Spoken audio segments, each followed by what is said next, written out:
Amara Ellis, 16, stood shackled in a Detroit courtroom, Lieutenant Daniel Vaughan's smirk cutting through her as he lied about her robbing a store, his laughter echoing when she pleaded innocence.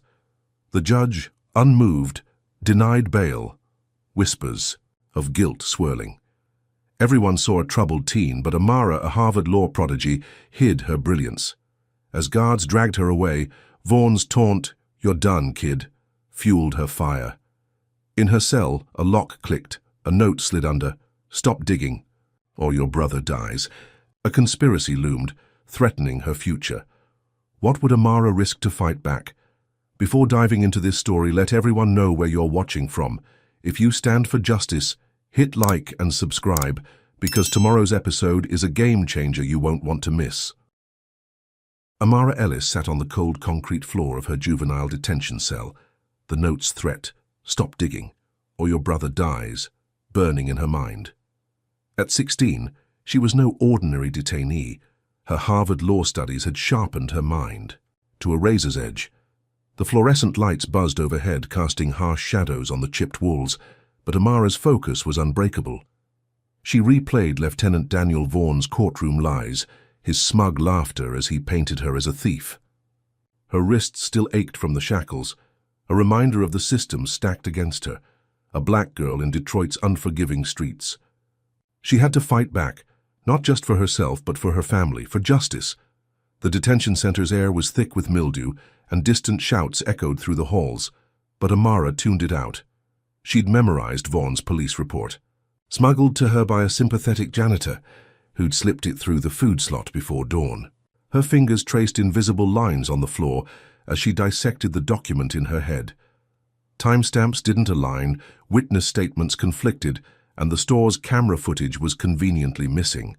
This wasn't just a mistake. It was a deliberate frame-up, rooted in the kind of racism that thrived in shadows. Amara's heart raced with the thrill of discovery, her legal prodigy brain piecing together a puzzle that could free her. She needed more evidence, something concrete, to blow Vaughan's lies apart.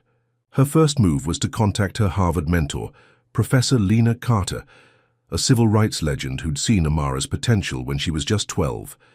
Using a contraband pencil stub, Amara scrawled a coded letter on a torn napkin, begging Lena to pull case files on Vaughan's past arrests. She handed it to the janitor, whispering, "Please get this out." His nod was quick, but his eyes darted nervously as if he knew the risk. Amara's hope surged. This could be her way out. But the detention center wasn't a place for hope to linger. That night, as the cell block quieted, heavy boots stomped down the corridor. Two guards, their badges glinting under the dim lights, yanked Amara's door open. Their faces were hard, eyes cold with contempt. "You've been asking too many questions." "Girl," the taller one growled, his voice dripping with malice. Before she could react, his fist slammed into her stomach, doubling her over. Pain exploded through her, and she gasped, collapsing to her knees. The second guard kicked her ribs, snarling, "Keep your mouth shut, or you'll wish you were never born." Amara's vision blurred, but she bit her lip, refusing to cry out. She tasted blood, her body screaming, but her mind stayed sharp. These weren't random thugs. Vaughan had sent them, his influence seeping through the system like poison. The guards left her crumpled on the floor, slamming the door with a clang that echoed in her ears. Amara's breath came in ragged bursts, but she forced herself to sit up, wincing as pain stabbed her side. She wouldn't break. The next morning, the janitor slipped her a manila envelope, Lena's response, with court records on Vaughan's arrests. Amara's fingers trembled as she hid the papers under her mattress, scanning them in stolen moments. The files revealed a pattern. Vaughan had targeted black teens before, planting evidence to pad his record. Her heart pounded with vindication. This was the key to her freedom. She memorized every detail, knowing the guards could strike again. When they did, they were thorough, tearing through her cell, ripping the mattress apart and confiscating the files. "You're nothing here," one sneered, tossing her pencil stub into the toilet. Amara's stomach twisted, but her memory held every word of those documents, a weapon no one could take. She spent sleepless nights piecing together a motion for retrial, scratching arguments on scraps of paper with a smuggled pen. Her brother Malik visited that week, his face etched with worry under the detention center's harsh lights. He leaned close to the glass, voice low. "Mom lost her job at the diner," he said. "They're saying it's because of your case." Amara's chest tightened, guilt crashing over her. Her mother, a single parent, had worked double shifts to send Amara to Harvard's summer program. Now Vaughn's lies were tearing their family apart. Malik's eyes softened. "You're fighting for us," he said, "but stay safe." Amara nodded, hiding her bruises, her resolve hardening. She couldn't let Vaughn win. Back in her cell, she finalized the motion, a 30-page masterpiece of legal arguments exposing Vaughn's inconsistencies. She cited case law, dissected evidence, and demanded a new trial. Slipping it to the janitor felt like a triumph, a step toward dismantling the system that caged her. For a moment, she allowed herself to dream of walking free, of facing Vaughn in court again, her voice steady, her truth undeniable. That dream shattered hours later. A contraband radio crackled in the common area, blasting a news report. Amara's name filled the air, paired with a grainy video of her confessing to the robbery, her voice distorted, her face clear. The other detainees jeered, their taunts slicing through her. "That ain't me," she whispered, but the damage was done. The video spread like wildfire, turning neighbors, friends, even strangers against her. Amara's knees buckled, the weight of betrayal crushing her. Vaughn had doctored the footage, his reach extending beyond the precinct to the media, twisting her fight into a lie. She clutched the bars, rage simmering beneath her fear. How had he gotten that video? Who was helping him? Her motion was still out there, but this new blow made her freedom feel like a fading mirage. As she sank to the floor, a guard's baton rapped the bars, ordering lights out. Amara's eyes caught a fresh scar on her cell wall, a jagged word. Carved into the concrete, traitor. The slur hit like a punch, its hatred raw and personal. She traced the letters, her fingers trembling, but her mind raced. Vaughn thought he'd broken her, but he didn't know the fire in her soul. The motion was her lifeline, and she'd fight to make it heard, no matter the cost. But as the cell plunged into darkness, a chilling question gnawed at her. Who else was Vaughn's pawn, waiting to strike? Amara Ellis stood in the Detroit courtroom, her heart pounding like a drum against her ribs. The weight of the doctored video and the racial slur carved into her cell still burning in her mind. At 16, she was a black girl in a system that saw her as guilty before she spoke, but her Harvard law training made her a force no one expected. The air was thick with tension, the gallery packed with skeptical faces, their whispers a low hum of doubt. Her motion for a retrial, a 30-page lifeline crafted in the shadows of juvenile detention, had been granted, a miracle born of her relentless fight. Now, representing herself, Amara adjusted her borrowed blazer, its sleeves too long, and faced the judge, a stern woman whose eyes seemed to measure her worth in seconds. Lieutenant Daniel Vaughn sat across the room, his smirk as sharp as ever, his uniform crisp, a badge glinting like a taunt. He thought he'd buried her with that fake confession video, but Amara was ready to turn his lies to dust. As the hearing began, she stepped forward, her voice steady, and called Vaughn to the stand. The crowd murmured, shocked that a teen would dare challenge a cop. Amara's questions were surgical, slicing through his story. How could she have robbed the store at 8 p.m. when her Harvard seminar Zoom log showed her online? Why did the store clerk's statement change overnight? Vaughn's face reddened, his answers stumbling, and when Amara presented a time-stamped screenshot from her laptop, the gallery erupted in cheers. Her chest swelled with triumph, the first crack in Vaughn's armor exposed. She was no longer just a detainee, she was a prodigy rewriting the narrative. The judge's gavel banged, but the crowd's roar lingered, a fleeting victory that felt like freedom. Amara's moment of hope shattered as she returned to her table. A court officer, Vaughn's partner, Officer Tate, slipped past her, brushing her backpack. She thought nothing of it until the bailiff announced a random search. Amara's stomach dropped as they unzipped her bag, pulling out a plastic baggie of white powder labeled as cocaine. Gasps filled the room, and the judge's eyes narrowed. her voice icy. "Explain this, Miss Ellis." Amara's knees buckled, her mind racing. She hadn't touched drugs, hadn't even seen the bag before. Tate's smirk from the corner confirmed it. Vaughan had struck again, planting evidence to bury her deeper. The prosecution pounced, filing new charges on the spot, possession with intent to distribute, a felony that could lock her away for years. Amara's voice shook as she pleaded her innocence, but the judge adjourned the hearing, ordering her back to detention. The gallery's cheers turned to whispers of betrayal, and Vaughan's laughter echoed as she was led away. Back in her cell, Amara's Harvard mentor, Professor Lena Carter, visited, her face grim through the glass. "Vaughan's precinct controls the evidence locker," Lena warned, her voice low. "They'll make those drugs stick unless you find hard proof." Amara's heart sank, the weight of the system's corruption crushing her. Lena promised to dig into Vaughan's past, but Amara knew time was slipping away. She paced her cell, replaying the courtroom, the planted drugs, Vaughan's smug face. Her family was unraveling, and she was the cause. A letter from her brother Malik arrived that evening, smuggled by the janitor. It was short, written in his jagged scrawl. "Mom got evicted today. Landlord says it's because of your case. Vaughan's." Got people everywhere. Amara's throat tightened, tears stinging her eyes. Her mother, who'd worked 16-hour shifts to keep their family afloat, was now homeless. Their apartment lost to Vaughan's influence. Guilt clawed at her, but rage burned hotter. She wouldn't let him destroy them. Amara threw herself into preparing her defense, sketching arguments on scraps of paper, her mind a whirlwind of case law and strategy. She'd prove the drugs were planted, expose Vaughan's partner, and reclaim her name.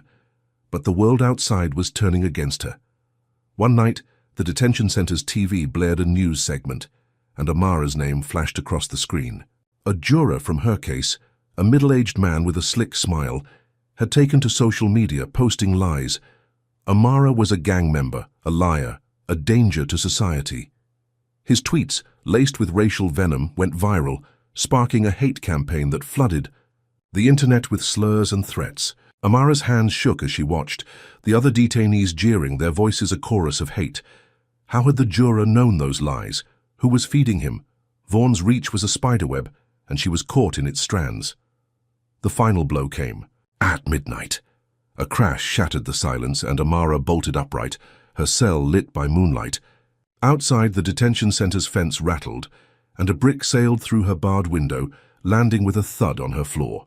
She crawled to it, heart hammering, and saw a note tied to it, scrawled in red ink. "You're next." The words hit like a blade, cold and precise. Her breath caught, fear coiling in her gut, but her mind raced. Vaughan wasn't just playing dirty, he was hunting her, his allies everywhere, from the precinct to the streets. The brick's weight in her hands felt like a challenge, a dare to keep fighting. Amara clutched it, her resolve hardening. She'd face Vaughan in court again, armed with her truth, but the hate campaign, the drugs, the eviction, and now this threat were closing in. Her family was breaking. Her name was poison, and Vaughan's power seemed endless. Comment number 1 if you believe Amara's fight exposes the corruption too many face, or if you think the system's too broken to fix. Like and subscribe to Follow Her Battle, because the truth is worth fighting for. Could Amara outsmart a cop who controlled the city, or would his next move destroy her for good? Amara Ellis sat in her detention cell, the brick's threat, "You're next," etched in her mind like a scar, its red ink bleeding into her thoughts. The juror's viral lies, branding her a gang member, echoed across Detroit, fueled by Lieutenant Daniel Vaughan's web of corruption. At 16, Amara's Harvard law brilliance was her shield, but the system's weight pressed harder each day. Her mother's eviction, her brother Malik's fear, and the planted drugs in her backpack twisted her gut with guilt. Yet a spark of hope flickered. Her courtroom takedown of Vaughan had leaked online, a shaky phone video capturing her slicing through his lies with surgical precision. By morning, it exploded across social media, racking up 2 million views. Hashtags like Free Amara and Justice for Ellis trended, and Amara's heart lifted, a rare moment of light in the darkness. A local Black community group, the Detroit Unity Coalition, saw the video and rallied, organizing a protest outside the courthouse. Amara learned of it through a smuggled note from the janitor, its words scrawled in haste. "They're fighting for you, be ready." Her pulse quickened. Maybe the city was waking up, seeing the truth Vaughn tried to bury. Released for a pre-trial. Hearing, Amara stepped into the courthouse square, her wrists free but her spirit caged. The sight stole her breath. Hundreds of people, black, brown, and white, packed the steps, their signs blazing with her name. "Free Amara now. Stop racist. Cops." Their chants rolled like thunder, fists raised against a grey sky. A grandmother with silver braids gripped Amara's hand, tears in her eyes. "You're our daughter," she said. "We won't let them break you."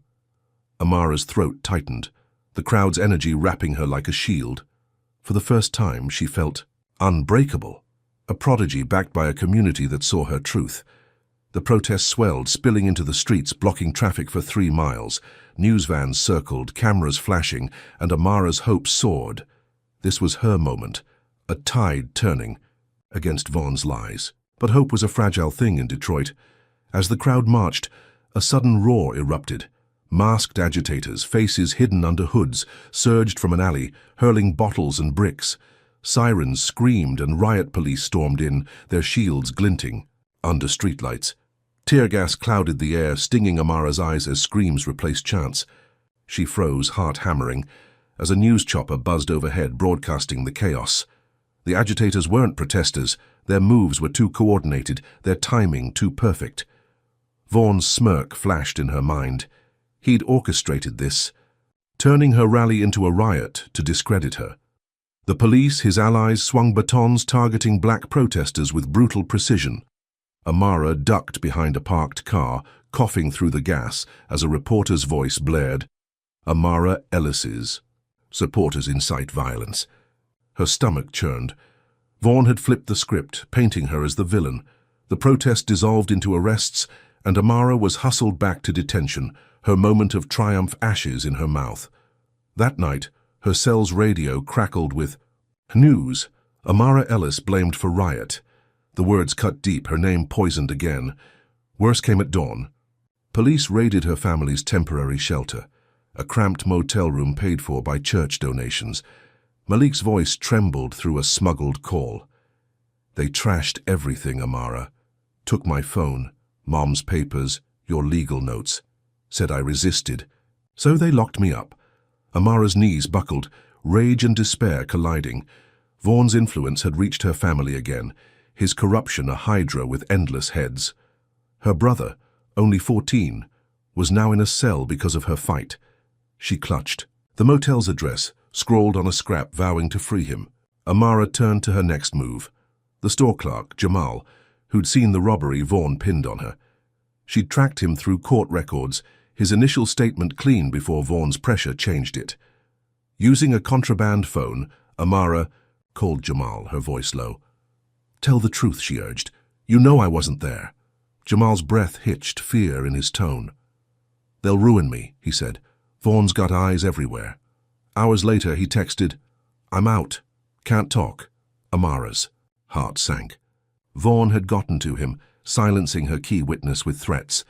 She slammed her fist against the wall, the pain grounding her. She'd rebuild her case, find another way, but Vaughn's shadow loomed larger.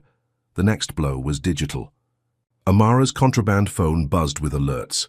Her personal details, address, even her mother's work history, had been doxed online. A hate group, egged on by the juror's lies, posted her motel's location, calling for justice against the gang girl. Amara's breath caught, fear spiking as she pictured her mother alone, unaware. She scribbled a warning note, begging the janitor to deliver it. But time was slipping. That night, as thunder rolled over Detroit, a new terror struck. A fiery glow lit her cell window, and Amara scrambled to the bars, heart in her throat. Below, in the detention center's lot, a Molotov cocktail blazed, its flames licking the pavement near a guard post. Shouts erupted, and Amara's blood ran cold. A note, tied to a second bottle, lay unburned. For Amara. The message was clear. Vaughn's allies weren't just threatening, they were hunting. Her mother was at the motel, defenseless, and Malik was in a cell. The flames cast shadows on her wall, mirroring the chaos in her soul. Amara's hands shook, but her mind raced, piecing together a new defense. She'd lost her notes, her witness, her family's safety, but her Harvard training was her anchor. Vaughn thought he'd crushed her, turning her protest into a riot, her name into a curse. But the crowd's chants still echoed in her ears, their fists raised for her. She'd fight back, expose his corruption, and protect her family no matter the cost. The Molotov's embers faded, but a question burned brighter. Who had thrown it, and what would Vaughn unleash next? Amara Ellis crouched in her detention cell, the Molotov cocktail's flames still flickering in her memory. Its note, for Amara, a blade of fear in her heart. Lieutenant Daniel Vaughn's reach had turned her protest into a riot, doxed her family, and nearly killed her mother with fire. At 16, her Harvard law prodigy mind was her only weapon against a system that branded her a criminal. The loss of her legal notes, her brother Malik's arrest, and the silenced store clerk gnawed at her, but Amara's resolve burned brighter than ever. Her mother, now homeless, was hiding in a church shelter, her safety a fragile thread. The Yi. Jura's hate campaign raged online, painting Amara as a monster, and Vaughn's planted drugs threatened a felony charge. Yet a lifeline emerged. Professor Lena Carter, her Harvard mentor, had seen the viral courtroom video and believed in her fight. Lena secured a pro bono lawyer, Marcus Reed, a civil rights veteran with a reputation for taking down corrupt cops. Amara met him in the detention center's visiting room, his gray suit sharp against the peeling walls, his eyes steady with conviction. "We're going to bury Vaughn," Marcus said, handing her a folder of bank records. Amara's pulse raced as she scanned them. An offshore account in Vaughn's name, deposits totaling $50,000, timed suspiciously with her arrest. This was it. Proof of his corruption. A crack in his untouchable facade. Her fingers trembled, hope surging like a tide. With Marcus's legal muscle and this evidence, she could dismantle Vaughn's lies, clear her name, and free Malik. The courtroom felt within reach, her truth ready to shine. That hope crumbled faster than she could blink. The next morning, a guard shoved a newspaper through her cell's food slot, its headline screaming, "Harvard suspends teen suspect in drug case." Amara's breath caught, her world tilting. The article claimed she'd hacked the university's servers to fake her enrollment, a lie backed by doctored emails Vaughn's allies had planted. Her suspension was immediate, her scholarship frozen, her dream of becoming a lawyer slipping away. Tears stung her eyes, but she swallowed them, rage fueling her. Vaughn wasn't just framing her. He was erasing her future, stripping away the Harvard badge that made her a threat. Marcus called an emergency meeting, his voice grim through the phone. "They hit me too," he said. "The Bar Association suspended my license, citing ethics violations. False ones, of course.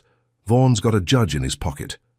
Amara's stomach twisted, the system's corruption a vice tightening around her. Marcus vowed to fight, but without his license he was sidelined, leaving her to face the courtroom alone again. The blows kept coming. Malik's letter arrived, smuggled by the janitor, its words jagged with fear. "They're charging me with assault now. Said I hit a cop during the raid."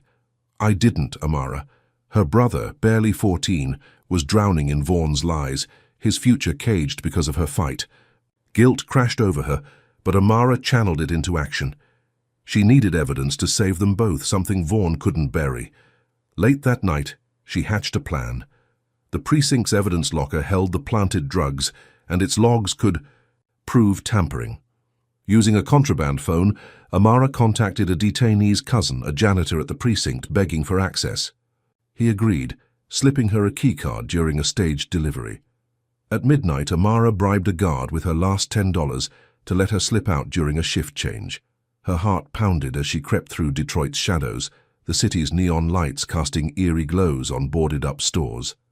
The precinct loomed, a fortress of concrete and steel, its cameras glinting like eyes. Amara swiped the keycard, her breath shallow, and slipped inside, the locker room's air thick with dust and menace. She rifled through files, finding the drug log, its entries forged in Vaughan's handwriting. Her fingers froze as boots echoed nearby. Vaughan's men, tipped off, stormed in, their flashlights slicing the dark. "You're done," one snarled, lunging for her. Amara ducked, sprinting through a maze of shelves, her pulse a deafening roar. She vaulted a desk, shoving it into their path, and bolted for a window, shattering it with a chair. Glass cut her arm, blood dripping as she tumbled into an alley, running until her lungs burned. She'd lost the log, but her memory held its details. Another weapon against Vaughan. Gasping, she hid in a dumpster, the stench choking her as sirens wailed past. Dawn brought the worst yet. A call from the church shelter shattered her. Her mother's car, parked outside, had exploded, the blast hospitalizing her with burns. Amara's knees buckled, sobs tearing through her. Vaughan had struck again, his retaliation a firestorm that spared no one. Her mother's voice, weak through the phone, begged her to stop fighting, but Amara couldn't. The hospital bills were piling, and Malik was still caged. As she returned to detention, a new contact pinged her phone. A hacker group, ShadowNet, offering to dig into Vaughan's accounts. Their price was steep.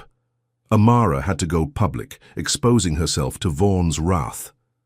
She stared at the message, fear and defiance warring in her chest.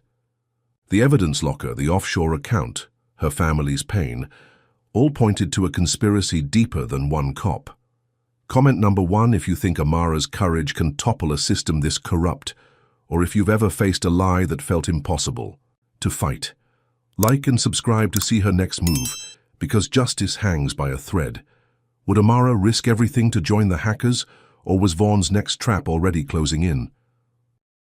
Amara Ellis hid in the shadows of her detention cell, the weight of her mother's car bombing searing her soul, the hospital's sterile walls now her mother's prison.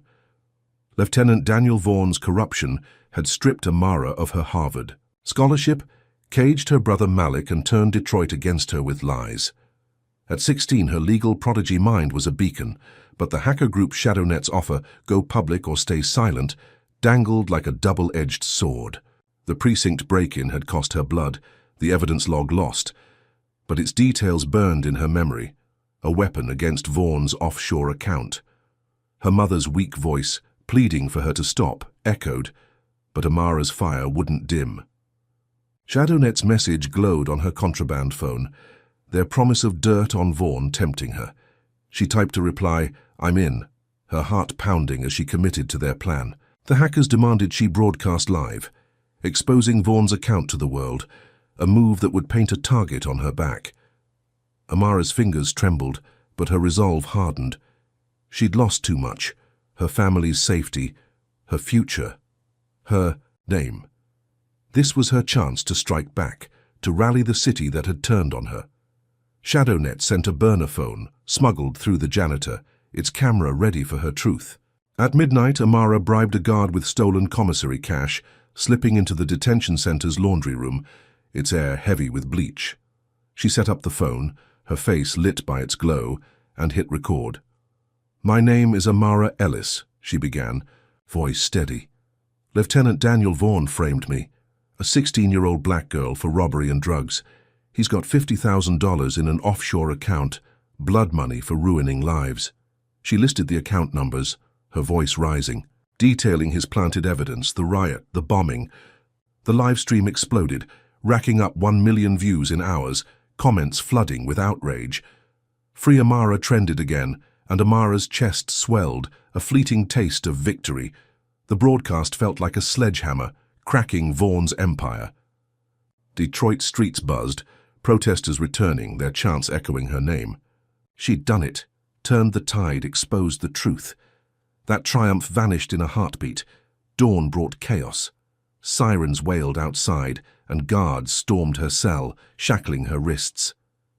"You're a terrorist," one spat, dragging her to solitary confinement. A news report blared, Amara Ellis linked to school bomb threat. Her stomach plummeted. Vaughan had struck back, planting a fake threat at her old high school, pinning it on her. The solitary cell was a coffin, 6 feet by 8. Its walls scrawled with slurs, the word traitor carved deep. Guards taunted her through the slot, their voices dripping with hate. "You thought you could play hero? Amara's breath hitched, fear clawing her, but she memorized the slurs, fuel for her fight. Her mother's condition worsened. A nurse's call revealing infections from the burns. Hospital bills soaring past $20,000. Amara's guilt was a vice. Her broadcast meant to save them, now tightening Vaughn's grip. The hackers sent a coded message. "We're digging, but your stream's been debunked." Amara's heart sank. Vaughn's media allies had spun her broadcast as fake, a desperate teen's lie, airing doctored bank records to discredit her. Social media turned, calling her a fraud, a danger. Her victory was ashes, the city's hope fading. In solitary, Amara's only contact was the janitor slipping her a note. "Escape tonight. Shadow Net's plan." Her pulse raced. The hackers had hacked the detention center's cameras, looping footage for a 10-minute window. At 2 a.m., Amara pried a vent cover loose, her fingers raw, and crawled through a claustrophobic duct, dust choking her lungs. She dropped into a storage room, heart hammering, and sprinted for a side exit. The hackers' van waiting. Tires screeched as they sped away, Detroit's skyline a blur. Amara gasped, free but hunted, her face plastered on every news channel. The van stopped in an abandoned lot, and a hacker, face-masked, handed her a laptop. "We've got a lead," he said. "Vaughn's tied to a city councillor, rigging arrests." Amara's mind raced. A new thread to pull, but freedom came at a cost. Vaughn's men tracked the van, their SUVs roaring into the lot. Headlights blinded her, and bullets pinged off concrete, one grazing her shoulder, blood soaking her shirt. Amara dove behind a crate, her breath ragged as the hackers fired back. A stranger, a grizzled man in a trench coat, appeared from the shadows, tossing a smoke grenade. "Run!" he growled, dragging her to safety. They fled through an alley, her wound throbbing, the stranger's face unreadable. He stopped at a boarded-up store, his voice low. "I know Vaughn's counselor," he said. "Been watching him for years." Amara's eyes narrowed. Trust a luxury she couldn't afford. The stranger vanished into the night, leaving her with a name. Councillor Hayes. Her shoulder burned, but her mind churned. The broadcast had failed, her mother was dying, Malik was caged, and now she was a fugitive. Vaughn's bomb threat had turned her into a terrorist, his media allies erasing her truth. Yet Hayes's name was a spark, a chance to expose a deeper conspiracy. Amara clutched the laptop, its screen glowing with ShadowNet's files. She was free, but Vaughn's hunters were closing in, their hatred fueled by the system that shielded them. Could she trust the stranger's lead, or was it another trap to bury her forever? Amara Ellis crouched in the abandoned store, her shoulder throbbing from the bullet graze. The stranger's words, Councillor Hayes, ringing in her ears. Lieutenant Daniel Vaughn's bomb threat had branded her a terrorist, her broadcast debunked, her mother dying in a hospital bed. At 16, her Harvard Law prodigy mind was her only anchor in Detroit's chaos. But the hacker group ShadowNet's laptop, glowing with files, offered a new lead. The stranger, a fleeting ally, had vanished, leaving Amara alone with a name that could unravel Vaughn's empire. Her brother Malik, still caged, and her mother's fading pulse drove her forward despite the manhunt tightening around her. The city's neon lights bled through the store's cracked windows, casting jagged shadows as Amara opened the laptop. ShadowNet's files revealed Councillor Ronald Hayes, a rising star in Detroit's government, linked to a voter suppression scheme. Amara's pulse quickened, her legal training kicking in. Hayes had pushed laws restricting black voters, his campaign funded by mysterious donations tied to Vaughn's offshore account. She cross-referenced dates. Every donation matched, a dropped case against black teens Vaughn had framed. This wasn't just corruption. It was a conspiracy to silence communities, with Amara's arrest as a pawn. Her fingers flew across the keyboard, saving screenshots, her mind alight with possibility. If she exposed Hayes, Vaughn's house of cards would fall. She felt empowered, a spark of victory igniting her battered spirit. This was the break she'd bled for, a chance to save her family and her name. That spark snuffed out in hours. Amara's burner phone buzzed with a video call, the screen flickering to life with Malik's face gagged, his eyes wide with terror. A masked man held a knife to his throat, his voice distorted. "Retract your claims, or he's dead." Amara's heart stopped, her breath a ragged gasp.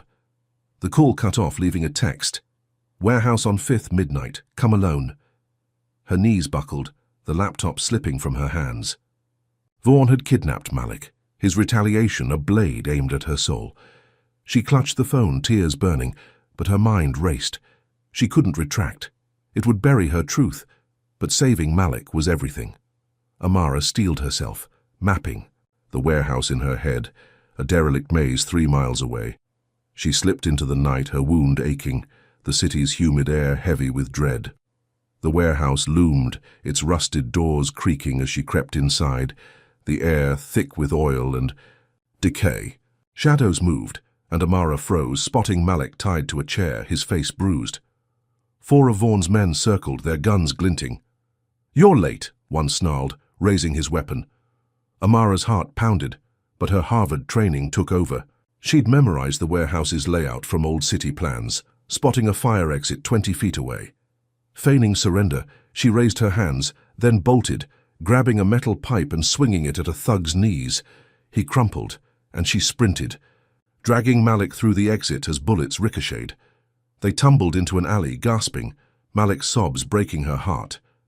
She'd saved him, her daring raid a fleeting win, but Vaughn's wrath was far from done. Dawn brought a new betrayal. Amara and Malik hid in a safe house, a crumbling apartment ShadowNet provided, but a news alert blared. Amara Ellis's juvenile. Record leaked. The report twisted her past, a minor truancy charge at 12, into a tale of violence, calling her a repeat offender. Amara's stomach churned, the lies spreading like wildfire, her neighbors turning against her. Vaughn had hacked court records, his influence a venom seeping through the system. Her Harvard peers, once allies, flooded her inbox with hate, shunning her as a fraud. The blow deepened when Councillor Hayes sued her for slander, his lawyers claiming her voter suppression accusations were lies. The lawsuit demanded $100,000, a sum she'd never have, threatening to bankrupt her family. Amara's hope flickered, the safe house's peeling walls closing in. She threw herself into gathering evidence, using ShadowNet's laptop to dig deeper into Hayes. She found emails linking him to Vaughn's precinct, ordering arrests to scare black voters. Her fingers trembled, the truth a lifeline. But Vaughn's next move was a bullet. As Amara typed, a sniper's shot shattered the safe house window, grazing her arm, blood soaking her sleeve. She dove to the floor, Malik screaming as glass rained down. The shooter vanished, but the message was clear. Vaughn's hunters were everywhere, his power unchecked. Amara's arm burned, her vision blurring, but she crawled to the laptop, saving the files. Her mother's hospital bills, Malik's charges, and now this attack were a noose tightening. The final twist came from ShadowNet. A coded message pinged. "One of us is a mole feeding Vaughn your moves." Amara's blood ran cold, trust crumbling. The hackers, her only allies, were compromised, every step she took a gamble. She clutched Malik, his bruises a mirror of her own, and stared at the laptop's glow. Hayes's emails were her weapon, but Vaughn's sniper, the mole, and the lawsuit were closing in. Her family was shattered, her name a curse, but Amara's fire burned on. She'd expose the conspiracy, no matter the cost. But the snipers. Scope lingered in her mind, a ghost waiting to strike. Could she outrun Vaughn's hunters, or was the mole's betrayal her final undoing? Amara Ellis huddled in the safe house, her arm stinging from the sniper's graze. The mole's betrayal a fresh wound in her heart. Lieutenant Daniel Vaughn's conspiracy with Councillor Hayes had caged her brother Malik, hospitalized her mother, and branded Amara a terrorist. At 16, her Harvard law prodigy mind was her lifeline, but ShadowNet's compromised trust left her exposed. The voter suppression emails on the laptop were gold, proof of Vaughn's systemic racism, but Hayes's slander lawsuit and the leaked juvenile record had turned Detroit against her. Malik, bruised but safe beside her, whispered, "We're still here, Amara." Her resolve hardened, the safe house's cracked walls a testament to their survival. She needed to strike back, to make the city see the truth.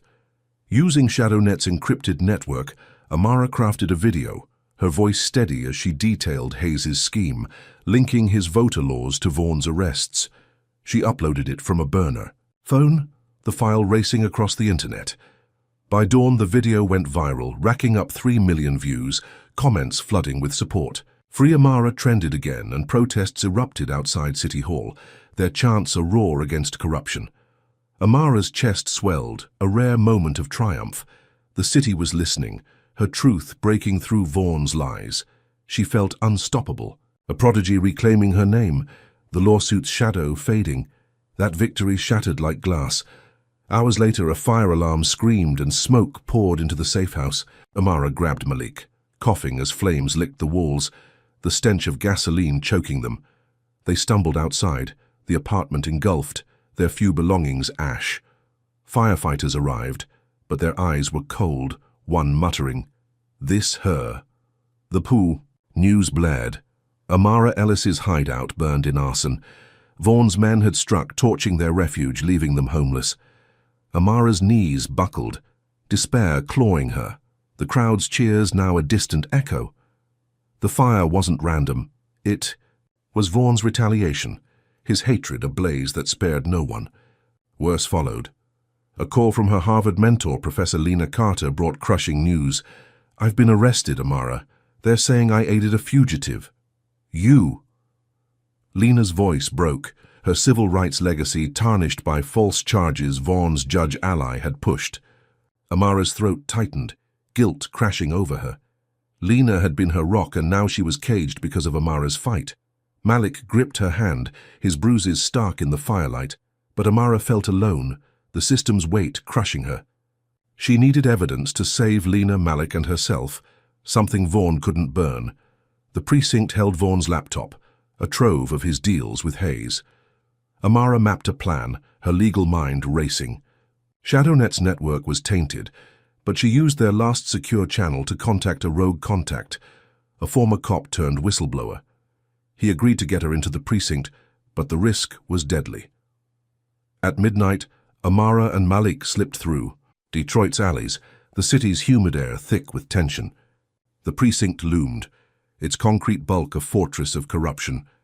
The whistleblower, a grizzled man named Torres, met them at a side door, his face shadowed.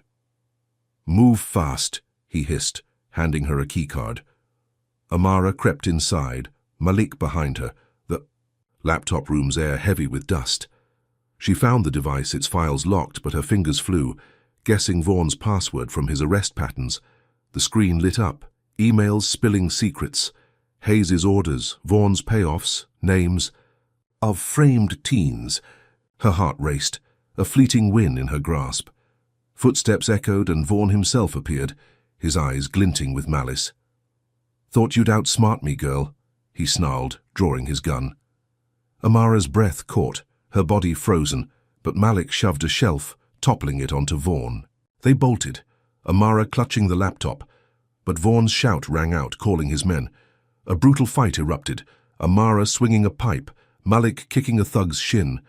They reached the exit, but Vaughan's fist caught Amara's jaw, pain exploding.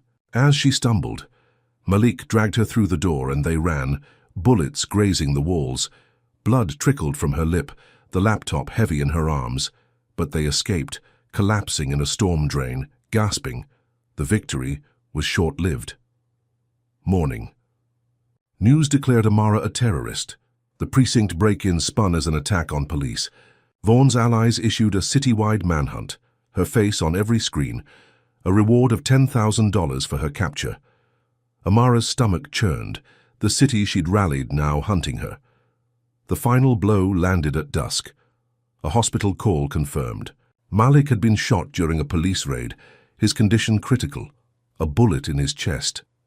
Amara's sobs tore through her, the laptop's weight meaningless against her brother's life. The raid was no accident. Vaughan's men had tracked them, their hatred a bullet aimed at her family. She cradled the laptop, its files her only hope, but the manhunt's net was tightening. Lena was caged, her mother dying, and now Malik was fading. Amara's arm bled, her jaw throbbed, but her mind churned, plotting her next move. Vaughan's empire was cracking, but his allies were relentless. their racism a poison seeping through Detroit. Could she use the laptop's secrets to save her brother, or would Vaughn's manhunt claim her first? Amara Ellis clutched Vaughn's stolen laptop, its secrets her last hope.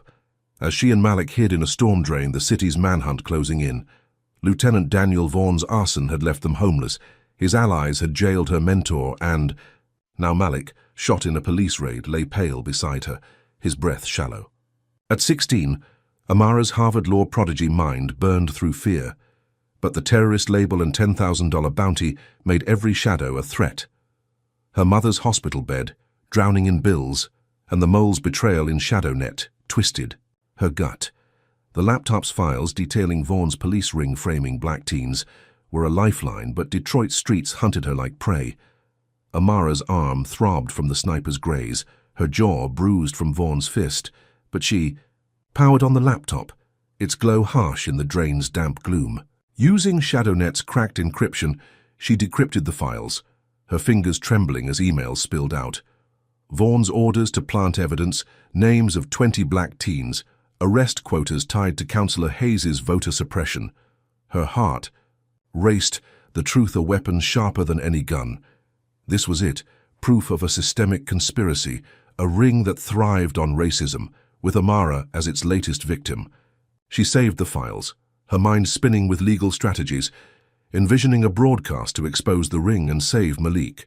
Her resolve felt like victory, a prodigy ready to topple an empire. That spark died in seconds. Sirens wailed above, and boots stormed the drain's entrance. Vaughn's men, tipped by the mole, raided the hideout, their flashlights slicing the dark. Amara grabbed Malik, his weight heavy, and stumbled deeper into the tunnel, water sloshing at her ankles. A shot echoed, and a ShadowNet activist, a young woman named Kira, fell, blood pooling under her dreadlocks. Amara's scream caught in, her throat, horror freezing her. Kira's eyes, wide with defiance, dimmed, her sacrifice buying Amara seconds. She dragged Malik through a side pipe, collapsing in a sewer junction, her sobs silent. Vaughn's ring had killed an ally, their hatred a blade cutting through her fight. The loss wasn't the end. A hospital update pinged her burner phone. Her mother's insurance claim was denied, citing her terrorist status, leaving her burns untreated, infections worsening. Amara's chest tightened, guilt and rage colliding. Her broadcast, meant to save her family, had backfired, stripping their health care.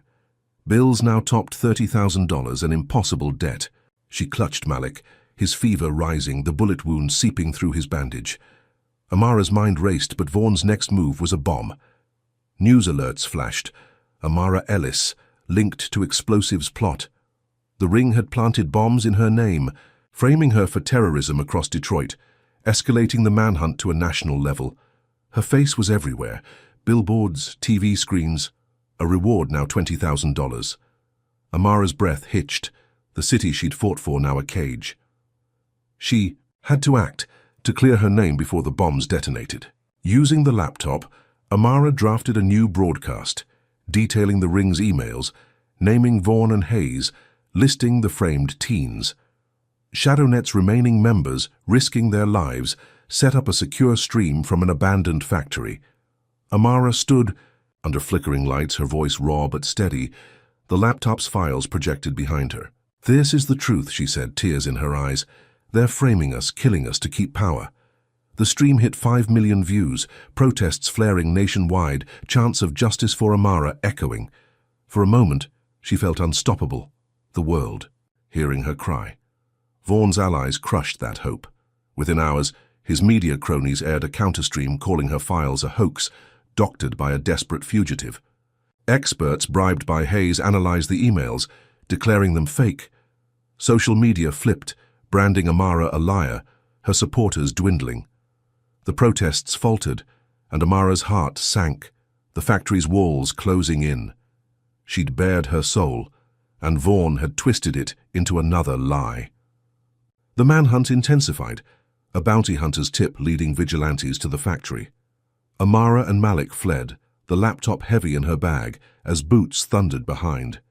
The vigilantes, a mob fueled by racial hate, cornered them in a warehouse. Their crowbars glinting, slurs spitting from their lips. "You're done, terrorist," one growled, swinging at her. Amara ducked, shoving Malik behind a crate, her arms screaming with pain.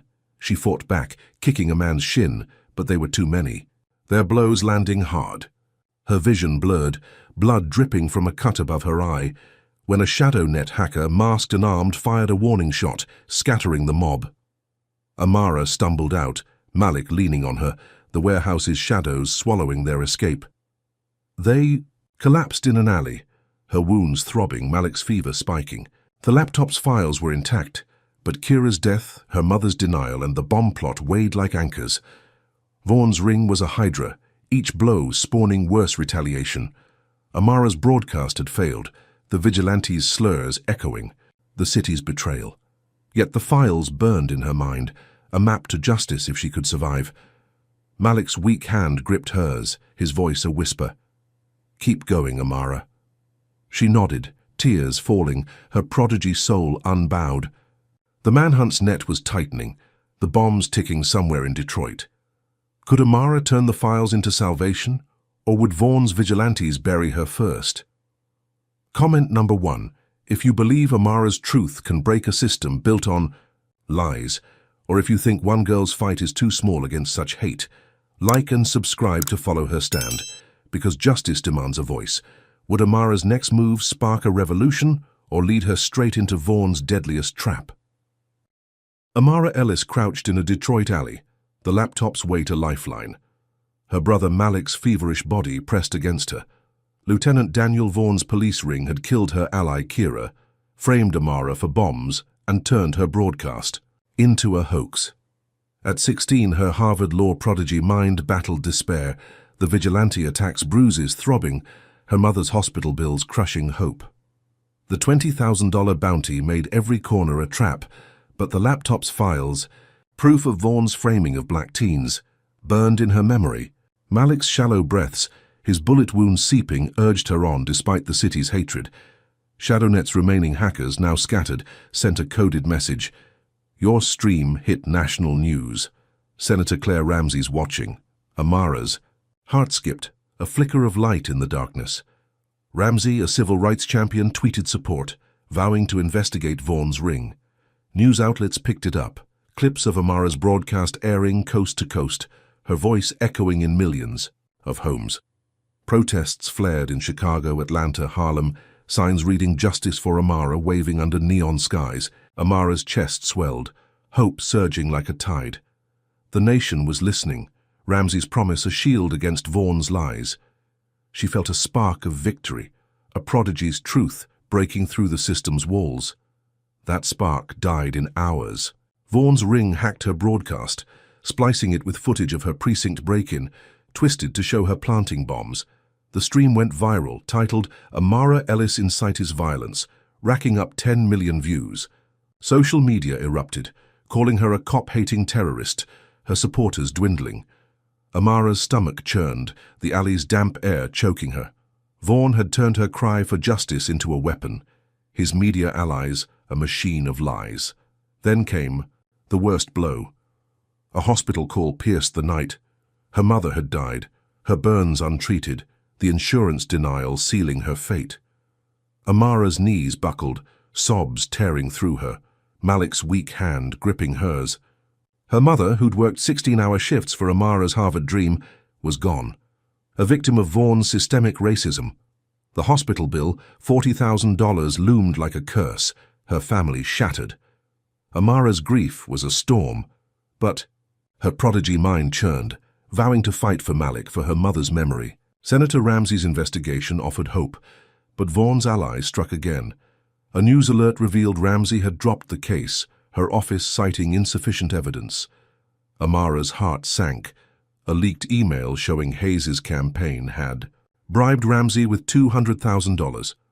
The senator's betrayal was a knife, her promise empty, the nation's spotlight dimming. Amara clutched the laptop, its files her only weapon, but she needed more. ShadowNet's last secure channel pinged. Vaughn's burner phone, used for ring orders, was in his precinct office. Amara mapped a plan, her legal mind racing despite her grief. She and Malik, his fever spiking, slipped through Detroit's backstreets. The city's humid air thick with menace. The precinct loomed, a fortress of corruption, its cameras glinting. Amara bribed a janitor with her last $5, slipping inside, Malik hiding nearby.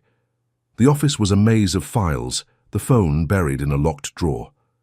Amara pried it open, her fingers raw, and powered it on, texts spilling out. Hayes's orders to frame teens, Vaughan's plans for the bombs. Her heart raced, a fleeting win in her grasp. Footsteps echoed and Vaughan's men stormed in, their guns drawn. "You're mine," one snarled, grabbing her arm. Amara kicked his shin, snatching the phone, but the room erupted in chaos. She sprinted, dodging bullets, only to find herself trapped in a storage room, flames licking the walls. Vaughan's men had set a fire, their laughter echoing as smoke choked her lungs. Amara's eyes stung, her breath ragged, but she spotted a vent crawling through, the phone clutched tight. She tumbled into an alley, coughing, her skin singed, Malik dragging her to safety. The phone's texts were intact, but Vaughan's retaliation was relentless. News declared her a cop killer, claiming she'd shot an officer during the break-in, a lie backed by doctored footage. The manhunt escalated, drones buzzing overhead, a shoot-on-sight order issued. Amara's pulse pounded, the city a cage. A rogue cop, Officer Jenna Holt, appeared in the alley, her badge glinting, her voice low. "I hate Vaughan." "I'll help." Amara's eyes narrowed. Trust a luxury she couldn't afford after Shadownet's mole. Holt offered a safe house, but Amara hesitated, the phone's texts her only certainty. Holt led them to a car, her eyes darting, and Amara followed, Malik leaning on her, his wound oozing. The car sped through Detroit, but Holt's radio crackled with Vaughan's voice, ordering her to deliver Amara. Betrayal hit like a punch, Holt's gun now aimed at them. Amara's mind raced, spotting a loose seatbelt. She yanked it, choking Holt's neck, forcing the car to swerve. They crashed into a dumpster, and Amara dragged Malik out, running as sirens closed in. The phone was safe, but Holt's trap confirmed. Vaughan's reach. Malik's fever raged, her mother's death a fresh wound, and the cop-killer label tightened the noose. Amara's prodigy soul burned, the texts a map to justice, but the drone's hum grew louder, Vaughan's empire unyielding. Could she turn Holt's betrayal into an advantage, or was the shoot-on-sight order her final sentence? Amara Ellis stumbled through Detroit's alleys, the burner phone's texts her only weapon, Malik's feverish weight dragging her down. Lieutenant Daniel Vaughan's cop-killer label had turned the city into a death trap, his ring's bombs ticking somewhere, her mother's death a fresh wound in her soul. At 16, her Harvard law prodigy mind was a beacon, but Officer Holt's betrayal and the shoot-on-sight order tightened the noose. The $20,000 bounty hunted her, drones buzzing above, while Malik's bullet wound oozed, his breaths shallow. Her mother's hospital bills unpaid haunted her, and the laptop's files were locked in a safe house she couldn't reach. Amara's arm bled from the precinct fire, her body battered but her spirit burned. She couldn't run forever. The truth demanded a stand. Shadownet's last hacker, a kid named Zane, sent a coded message. "Surrender. Demand a public trial. It's your shot." Amara's heart pounded, the idea insane but brilliant.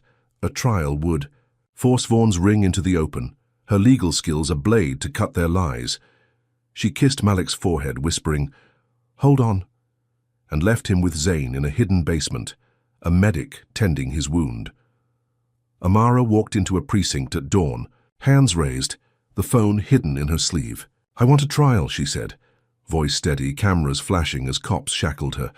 The nation watched, her surrender trending, free Amara flickering back to life. The courtroom was a coliseum, packed with reporters, protesters outside chanting her name. Amara, in a borrowed suit, faced the judge, a bribed ally of Vaughan's, his eyes cold. She represented herself, her Harvard training shining as she presented the burner phone's texts, linking Vaughan to Hayes's framing of black teens. Her voice rang out, detailing the bombs, the raids, her mother's death by neglect. The gallery gasped, then cheered, a standing ovation shaking the walls. Amara's chest swelled, her defense a masterpiece, Vaughan's smirk faltering across the room. She'd exposed his ring, the truth a tidal wave, her prodigy soul soaring. For a moment she felt invincible, the system cracking under her words. That triumph shattered in seconds. Gunshots erupted, shattering courtroom windows, screams piercing the air. Vaughan's men, disguised as bailiffs, staged a shooting, bullets grazing the judge's bench. Chaos reigned, and a prosecutor shouted, "She planned this." Amara's heart stopped, the crowd's cheers turning to panic. The judge, clutching his gavel, declared a mistrial, his voice venomous. "You're a danger, Ellis." Guards seized her, the phone ripped from her hands, Vaughan's laughter echoing as she was dragged away. The news spun the shooting as Amara's plot, her defense buried under lies. Back in detention, Solitary's walls closed in, slurs scratched into the concrete, her mother's absence a knife in her chest. A smuggled call from Zane brought worse. Malik's condition had worsened, his fever spiking. The bullet lodged near his lung. Amara's sobs echoed, guilt and rage colliding. Her trial had failed, her brother dying, and Vaughan's ring untouched. Then came another blow. Vaughan's allies leaked her Harvard application, twisted to call her a fraud, claiming she'd faked her grades. Social media erupted, her peers branding her a liar, her dream of law school a fading mirage. Amara's hands shook, the systems, racism a hydra, each head more vicious. She paced her cell, her legal mind churning, searching for a way to fight back. The shooting, the mistrial, Malik's decline, all pointed to Vaughan's untouchable power. But a glimmer of hope flickered. During the chaos, a courtroom camera, hidden in a reporter's bag, had captured the shooting, its footage sent to an unknown ally. Amara learned of it through a guard's whisper, a rare act of kindness. The footage showed Vaughan's men firing, not her, a crack in his narrative. Her pulse raced, the camera her last card, but reaching it meant escaping again. At midnight, Amara exploited a shift change, slipping a bobby pin into her cell lock, her fingers steady from hours of practice. She crept through the detention center, heart hammering, avoiding cameras. The exit loomed, but guards spotted her, their shouts ringing out. Amara sprinted, diving into a laundry chute, landing in a basement. She ran, the city's humid air hitting her like a wall, but Vaughan's men were close, their SUVs roaring. They chased her through Detroit's tunnels, water sloshing at her knees, their flashlights blinding. Amara's lungs burned, her body screaming, but she pushed on, the tunnel's end a faint light. A guard's hand grazed her, pulling her back, and she kicked, breaking free, only to slip into a flooded chamber, water rising to her chest. She swam, her arm bleeding, and climbed a rusted ladder, emerging in an alley, gasping. The cameras. Footage was out there, her only hope to clear her name, but Malik's fading pulse, the mistrial's weight, and Vaughan's hunters pressed in. Amara's prodigy mind raced, plotting her next move, the footage a spark in the dark. The tunnel's echo lingered, a reminder of how close she'd come to drowning. Could she find the footage before Vaughan's men found her, or would the city's depth swallow her truth forever? Amara Ellis crouched in a Detroit alley, her body battered from the tunnel chase, the hidden camera footage her last hope to clear her name. Lieutenant Daniel Vaughan's cop-killer label and staged courtroom shooting had crushed her trial, his bomb still ticking somewhere in the city. At 16, her Harvard law prodigy mind burned through fear, but Malik's fading pulse, her mother's death, and the $20,000 bounty haunted her. The leaked Harvard fraud lies, and Vaughan's manhunt drones buzzed above, their hum a constant threat.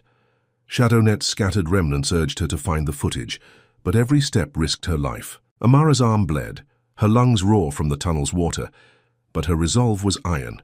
The footage capturing Vaughan's men firing in court was with an unknown ally, a reporter who'd vanished. Amara traced a lead to a dive bar, ShadowNet's last tip, where the reporter Mia Chen had left a coded note. Slipping through the city's humid night, Amara reached the bar, its neon sign flickering. Inside, Mia handed her a USB drive, whispering, "This'll bury Vaughan."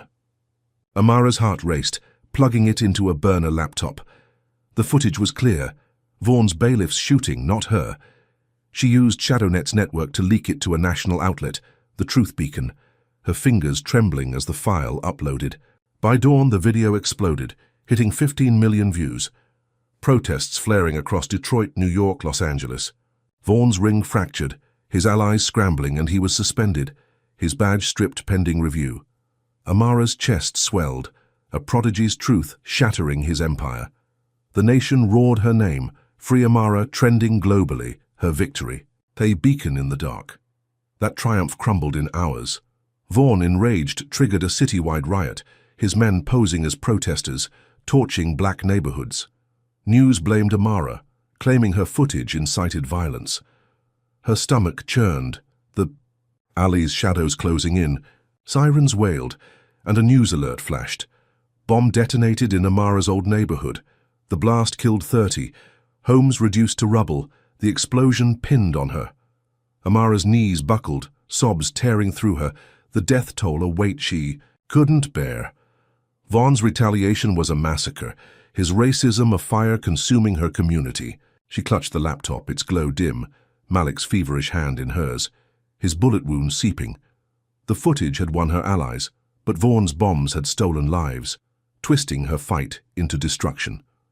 Amara knew she had to end this. Shadow nets. Last hacker, Zane, tracked Vaughn to his precinct, where he was rallying his ring. Amara devised a plan, her legal mind razor-sharp despite her grief. She and Malik, his strength fading, slipped through Detroit's back streets, the city's air thick with smoke from the riots. The precinct loomed, a fortress of corruption, its lights harsh against the night. Amara rigged a ShadowNet drone to broadcast live, her face hidden, the burner phone's texts ready. She crept inside, Malik waiting in a stolen car, his eyes pleading, "Be careful." The precinct's halls were a maze, guards patrolling, but Amara's tunnel chase had taught her stealth. She reached Vaughn's office, finding him alone, his face twisted with rage. "You're nothing," he spat, lunging for her. Amara dodged, her voice steady as she activated the drone's stream, broadcasting to millions. "Your ring's done, Vaughn," she said, reading the texts aloud. Hayes' orders, the bombs, the frames. Vaughn's eyes widened, his fist swinging, but Amara ducked, shoving a desk into him. The stream hit 20 million views, the nation watching as Vaughn's confession spilled out, his screams of hate exposing his soul. Protesters outside cheered, their chants shaking the walls, but Vaughn's men stormed in, guns drawn. Amara ran, the drone trailing, capturing every second.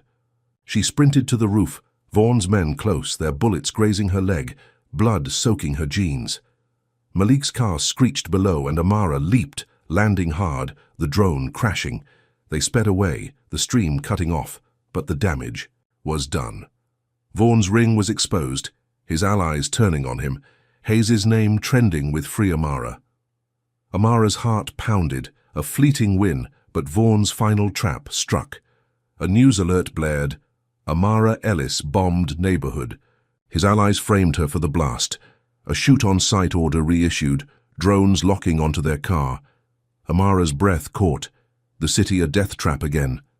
Malik's pulse weakened, his eyes fluttering, and Amara's tears fell, her prodigy mind racing. The footage and confession had cracked Vaughn's empire, but the bomb's toll and the manhunt were her punishment. A mysterious figure, cloaked in shadow, appeared on the road, waving them into a van. "You're not alone," she said, her voice familiar, a hint of her mother's strength. Amara hesitated. The van's door opened, drones closing in.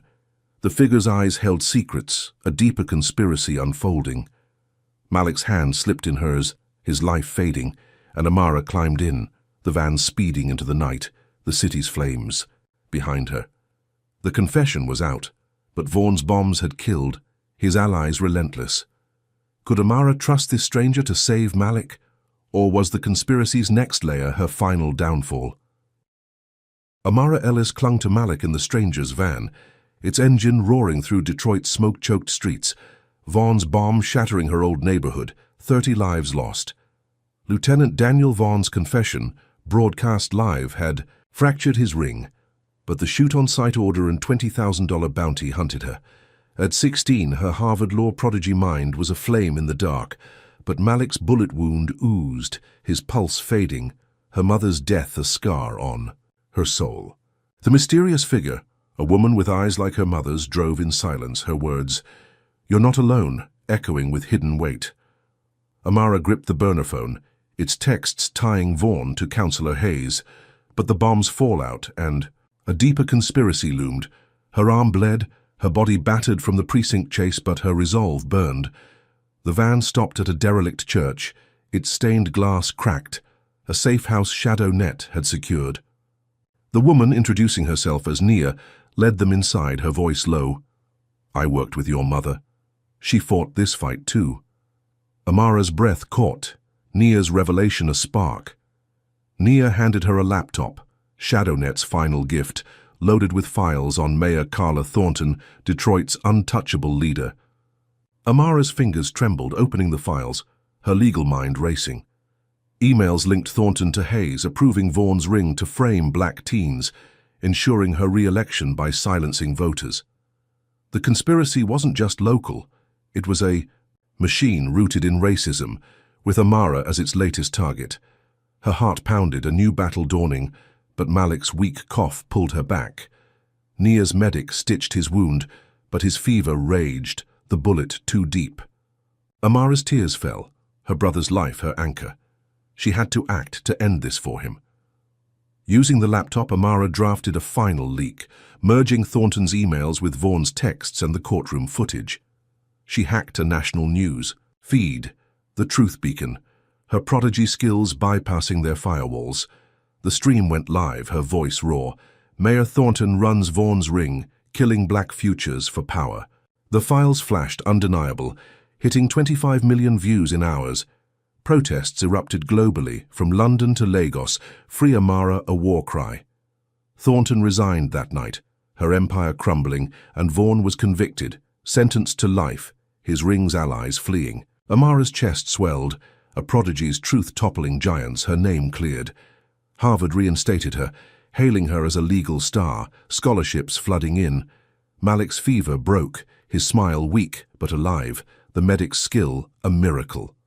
Amara felt a fleeting triumph, the nation's roar a shield, her mother's memory honored. That triumph twisted in a heartbeat. A call from Nia's burner phone shattered the dawn. Nia was dead, shot in a raid, her body found in an alley. Amara's sobs tore through her, Nia's sacrifice a blade in her heart. Nia had been her mother's friend, a former cop who'd fought the same corruption, her life the price of Amara's freedom. The news spun it as a gang hit, but Amara knew better. Vaughn's allies, still free, had silenced her. Her grief was a storm, but her Prodigy mind churned, piecing together Nia's last words. A package arrived at the church, unmarked, its contents a gut punch, documents detailing a national network, a shadow ring targeting black prodigies like Amara with names, dates, cities. Her blood ran cold, the conspiracy deeper than Thornton, its tendrils stretching to Washington, Atlanta, beyond. The documents urged her to fight. A torch passed from Nia, from her mother. Amara's hands shook, the weight of a new war pressing. Malik gripped her hand, his voice a whisper. "You've got this, Amara." She nodded, tears drying, her Prodigy soul unbowed. Detroit's skyline glowed, a city scarred but defiant, its protests still echoing. Amara stepped into a community center, invited to speak, her scars visible under the lights. The crowd rose, their applause a heartbeat, chanting her name. She took the podium, her voice steady, detailing Vaughn's ring, Thornton's fall, and the new fight ahead. "I'm not done," she said, the documents heavy in her bag. "This system targets us, but we'll rise." The crowd roared, fists raised, her words a spark for a movement. Amara's eyes scanned the faces, young, old, black, brown, united, their strength. Her own. She was a symbol now, a Prodigy forged in fire. But the network's shadow loomed, its agents watching, waiting. Malik stood beside her, alive but frail. His survival a miracle, her mother's absence a ghost. The documents named prodigies in danger, their futures at stake, and Amara vowed to protect them, her legal mind already plotting. The centers. Lights dimmed and she stepped outside. Detroit's air cool against her skin, the skyline a canvas of scars and hope. Her scars told a story, of a girl who'd faced a city's hate and won. But the package's truth was a new battle, one she couldn't ignore.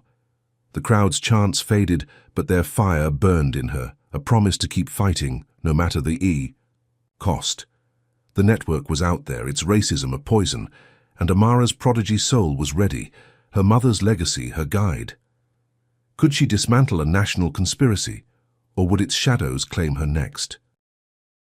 Justice in the Shadows reveals profound truths about resilience and systemic racism's grip. Amara Ellis, a 16-year-old black Harvard prodigy, faced a racist cop's frame-up, losing her mother, her brother's health, and her freedom, yet her legal brilliance exposed a corrupt ring. The first lesson is unwavering courage. Amara's refusal to bow despite bombs, manhunts, and betrayal shows that truth can challenge power, even when the odds seem impossible. Second, systemic racism thrives in silence, from Vaughan's planted evidence to Thornton's voter suppression, demanding active resistance to dismantle it. Third, community strength is vital. Protests and allies like Nia fueled Amara's fight, proving collective action amplifies justice. Finally, victories are fragile. Amara's triumph over Vaughan revealed a national network targeting black prodigies, urging vigilance. Her scars became a symbol, her prodigy mind a beacon inspiring us to confront injustice head-on. The story asks us to reflect. How do we fight when systems are built to break us? Comment number 1. If you believe one voice can spark change, or if you've faced a lie that tested your strength, like, subscribe, and share to amplify Amara's fight, because truth deserves a stage. Thank you for joining this journey through Detroit's shadows. Your support fuels stories of justice. May you find courage to stand tall, no matter the darkness, and carry hope for a fairer tomorrow.